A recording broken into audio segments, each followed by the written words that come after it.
నమస్తే. Welcome to Leo. మనతో ఉన్నారు సీనియర్ జర్నలిస్ట్ కనకదుర్గ వడ్లమాని గారు. మేడం నమస్తే.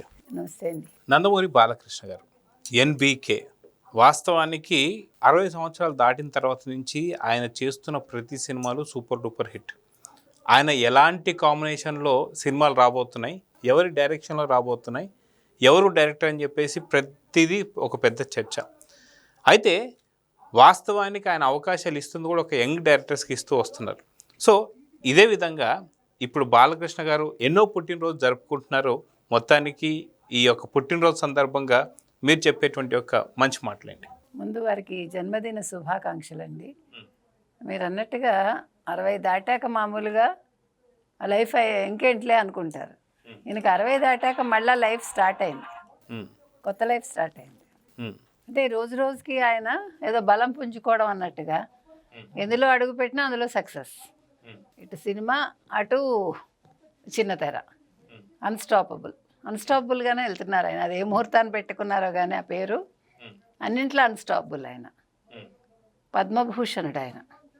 అంటే ఒక వ్యక్తిలో ఇన్ని రకాలు, ఒక నటుడు, ఒక నిర్మాత, సేవారంగం, ఇటు రాజకీయం, అన్నింట్లో సక్సెస్.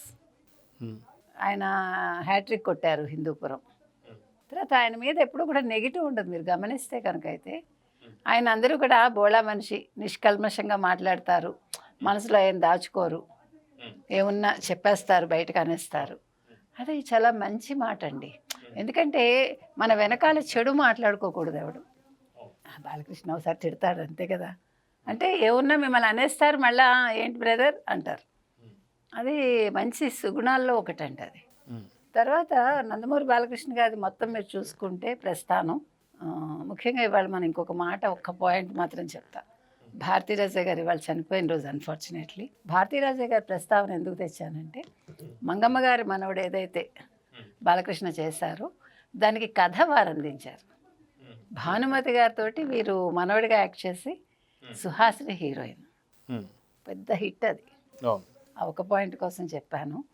రెండోది, బాలకృష్ణ గారు తాతమ్మకలతో మొదలుపెట్టి 14 ఏళ్ల ప్రాయంలో ఆయన నటన మొదలుపెట్టారు. ఇప్పుడు 51, 52 ఏళ్ళప్పుడే. అంటే రాజకీయంగా ఆయన హ్యాట్రిక్ కొట్టినప్పటికీ సినిమా రంగంలో 50 ఏళ్ళు పూర్తి చేసుకోవటం అనేది అది కూడా చాలా పెద్ద విషయం. 50 years అంటే 5 దశాబ్దాలు సినిమా రంగంలో ఉంటూ ఇంకా కొనసాగటం, ఇది ఒక పెద్ద రికార్డు.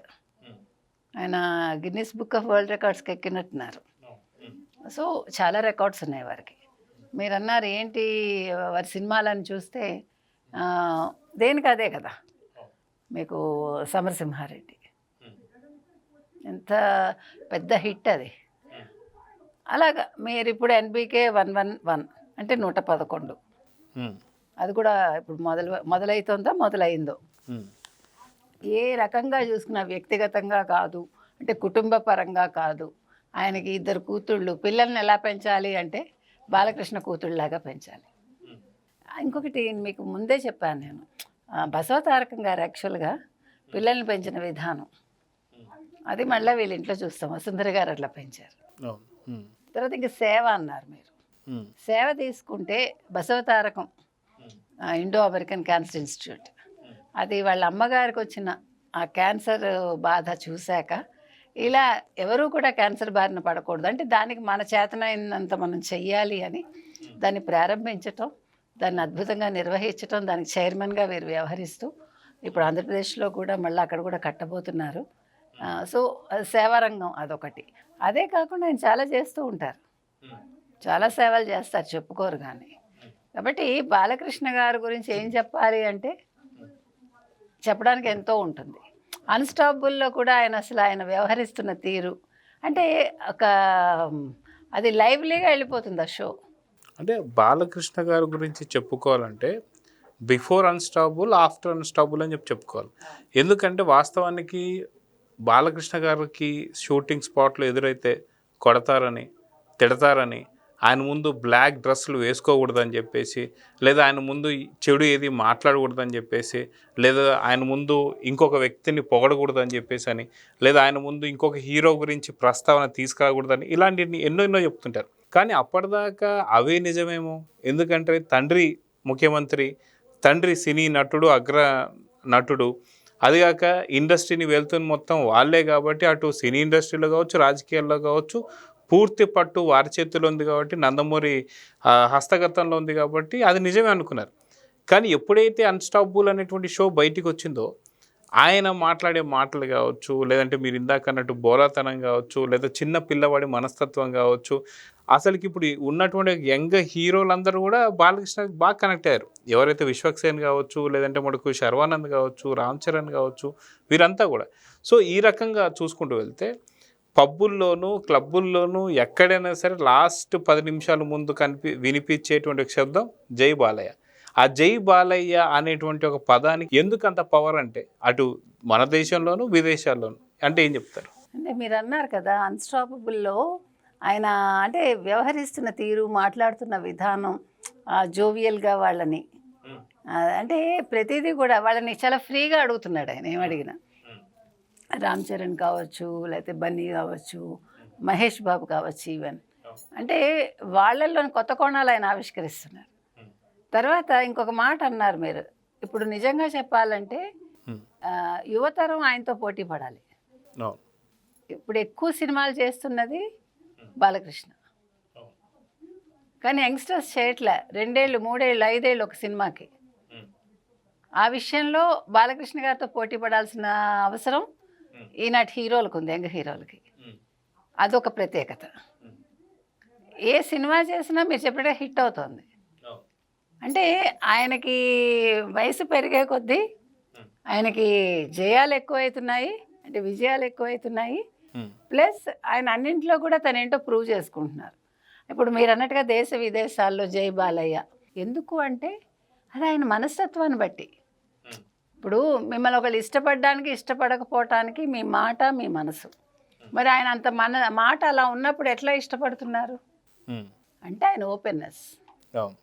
అది నచ్చుతుంది కాబట్టి బాలకృష్ణ గారితో గొడవ లేదు, ఏమన్నా మొహం మీద అనేస్తారు, అక్కడితో తేలిపోతుంది. మళ్ళీ మామూలుగా మాట్లాడతాడు ఆయన.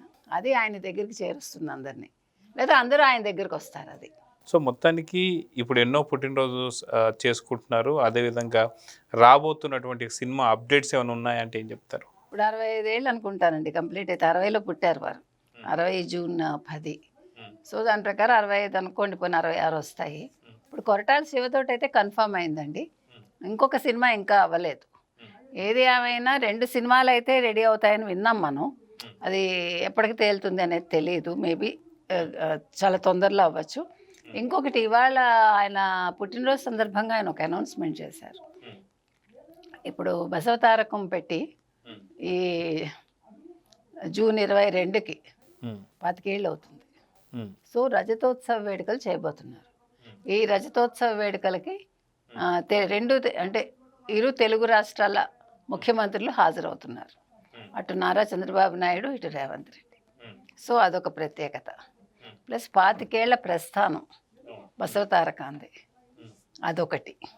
అంటే తల్లి పేరుతో పెట్టి చాలా పెక్యులర్గా ఉంటాయి పేర్లు కూడా. బసవతారకం మనం అంటే అదొక పెక్యులర్గా అంటే చాలా బాగుంటాయి. ఆవిడ పేరు మనం సాధారణంగా ఊహించాం కదా. ఈవిడ పేరు బసవతారకం, ఆయన తారక రామారావు. అది కూడా అంటే మావయ్య కూతురే అనుకోండి. అసలు ఇదేంటో మరి ఆ ప్రత్యేకత నాకు ఎప్పుడూ అర్థం కాదు. అలాగా మొత్తానికి 25 ఏళ్ళు చేసుకున్న సందర్భంలో పెద్ద వేడుకలు చేస్తున్నారు. సో వీళ్ళిద్దరూ వస్తారు. మరి ముఖ్యమంత్రుల కలయిక ఎలా ఉండబోతోంది? ఇప్పుడు విభజన జరిగి పుష్కర కాలం అయింది కాబట్టి మరి ఆ వివరాలు మాట్లాడుకుంటారా, ఆస్తులు వాటి గురించి, నీళ్లు వ్యవహారాలు. సో మరి ఏం జరుగుతుంది అనేది చూడాలి. మొత్తం మీద బాలకృష్ణ గారు ఏం చేసినా ఒక సందడి, ఒక ప్రత్యేకత ఉంటాయి. సో బసవతారకంది కూడా ఆయన ప్రత్యేకంగా చేయబోతున్నారు. ఇరు రాష్ట్రాల ముఖ్యమంత్రులని ఒకే వేదిక మీదకి తీసుకురాబోతున్నారు. ఇవాళ కూడా వారి జన్మదినాన్ని చాలా ఘనంగా జరుపుకున్నారు. ఇలా మరిన్ని జన్మదిన వేడుకలు వారు చేసుకోవాలని కోరుకుందాం.